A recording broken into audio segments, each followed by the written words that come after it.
माननीय सदस्य श्री लावू Shri Krishna ji.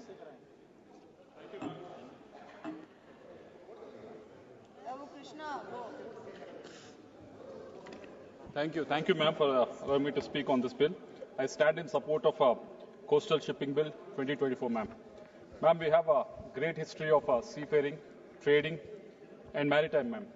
As Dada has just mentioned earlier, from medieval times, we were trading with all the way from mainland Europe to Japan, ma'am. And also, our shipbuilding has been one of the world class until the time British have arrived into the country, ma'am. So we had great history in maritime. But somehow, in the last few centuries or so, we have really fallen behind. And recently, we have been so far behind with regards to the logistics costs that India is bearing.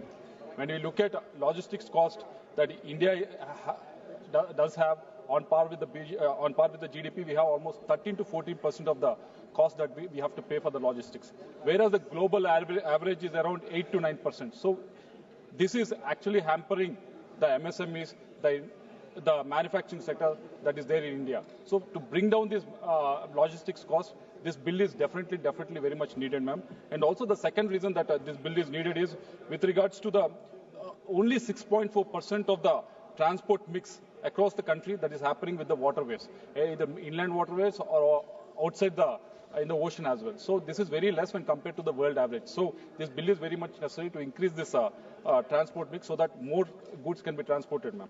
And also the third reason that this bill is very much needed is with regards to there's a provision for a 100% FDI that can be brought into this sector, ma'am. Unlike aviation sector, unlike the national highway sector, where when the FDI was allowed, it was very much well taken up, and most of the projects are being funded, ma'am. But somehow, because of a lot of bureaucracy that is involved in this sector, this 100% FDI, even though it is allowed, it is not being taken into the account, ma'am. So this bill is very much needed for encouraging this. Coming to the suggestion that I want to make, there's three suggestions, ma'am. The first one being, I think Dada has already mentioned about this, that 50% of the Indian domestic cargo has to be mandated so that they can be transported via Indian flagged vessels. Example, China does that, wherein the China flagged vessels will have mandatory condition that some percentage of the cargo has to be taken care of by the Chinese flagged vessels. So I hope the ministry will take this into account. The second suggestion is with regards to there's a lot of Indian seafarers that are doing a lot of good work, not only in Indian vessels, but the vessels outside the country also. So mandate the minimum quota for these Indian seafarers so that they can get better jobs on Indian vessels. The third suggestion I want to make is with regards to there is a 49% of Indian coastal fleet, which is almost 20 years old or more than 20 years old. So the requirement that these people are asking is to provide low-cost capital and long-term financing so that because the shipbuilding as a whole, as an industry, it needs to be developed. We don't have a Indian shipping vessel fleet that when compared to even the small countries like France and Italy, they have their own shipping liners, but somehow India doesn't have it. Even China has it as a big nation. So I think we need to look into direction. For that to happen, this low cost and long-term financing is the need of the hour. I hope the ministry will take this into account. Coming to the Andhra Pradesh, when we have to talk about the shipping bill, we have to talk about Andhra Pradesh, ma'am, because we have one of the longest coastal line of 1,000 kilometers, and we have the 3 major ports and 12 non-major ports as well, ma'am. We have been coming on board with regards to by becoming a hub for the shipbuilding and maritime trade. And our Honorable Chief Minister Telangana Garu recently, I don't know if any other state have announced it, but in Andhra Pradesh there is a maritime policy that has been announced only 3 months back, because we understand the need of this industry, the need to develop this industry, so we have announced this policy. So because of this, there are 5 shipbuilding and ship repair clusters that Union government have announced, and one is coming to Andhra Pradesh. I thank the Minister for sanctioning this. I thank the Prime Minister also for sanctioning this, ma'am.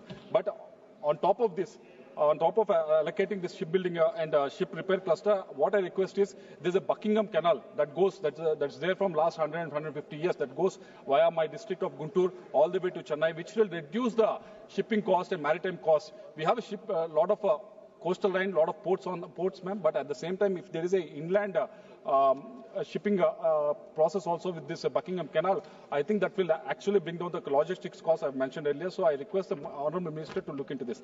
And last 2 points, ma'am, that this sector needs to be developed. That's why we brought in Andhra Pradesh, brought in the maritime policy. But for this sector to develop, there are two things that needs to be kept in mind. One is robust security mechanism that has to be there, and there's a urgent need of safeguarding the port assets. Why I'm telling you, ma'am, there's robust security mechanism because the one example I can give you is Visakhapatnam port. There's an incident that happened in the last year around February, March, ma'am, wherein there's a shipping container that have come from Brazil to Andhra Pradesh. They've imported seafood, ma'am, so that seafood for some industry related to the shrimp industry, ma'am. They imported the seafood. Somehow that Interpol has sent a message saying there is a cocaine that has been coming in. And because someone has alerted, the container that has come into the Vizag port, it has been stopped. Okay, they stopped it. I understand that. But there's a process, due process that needs to be followed. Maybe take 10 days, take 20 days, take 1 month. But the whole process extended by 9 months to clear that there's no cocaine that is being transported in that shipping container. If the process takes 9 months, ma'am, imagine if someone has to come and invest in the sector in India. So how will they be encouraged when this whole process can take 9 months? Eventually, I have to say it in the house, even my name was dragged into that incident. My name was that somehow it is associated or something, but eventually there's nothing that has been found. But why I'm telling this example is 9 months of clearing a small issue doesn't sound well when we are asking for FDI to come in, 100% FDI to come in. So I request the minister to look into this issue. Second issue, ma'am, with regards to the Kakinada port. Kakinada port, my fellow MP is also sitting here, and I'm mentioning this issue because we need to safeguard the port assets. Because I'll give you an example of what has happened. There was, in the previous government, what has happened was this Kakinada port, which was valued around 2,500 crores for the 40% stake. It has been taken by force by 494 crores. Whereas where it is owned by 2,500 crores, it has been taken out for 494 crores. Ma'am, this might happen, this will happen, this might happen, maybe in the inside trading or whatever it is, ma'am. But the problem, the crux of the problem here is the maritime trade gets affected. Whatever the goods that has to be transported from this port gets hampered because of this non-protection of the port assets, ma'am. So I request the minister to actually look into how these transactions are being done so that there is some transparency. Because as a country, we also don't want to lose any of this.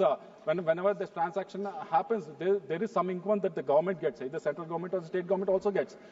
Definitely, there are so many people that are involved. There are so many employees that are involved in the port, working in this port. They also get affected. So I request the minister to look at it. When we are looking for 100% FDI to come in, when we want the whole thing to be streamlined and much more process-driven, I request the minister to look into issues with regards to the security as well as safeguarding of the port assets, ma'am. With this observation, I support this bill wholeheartedly, ma'am. Thank you.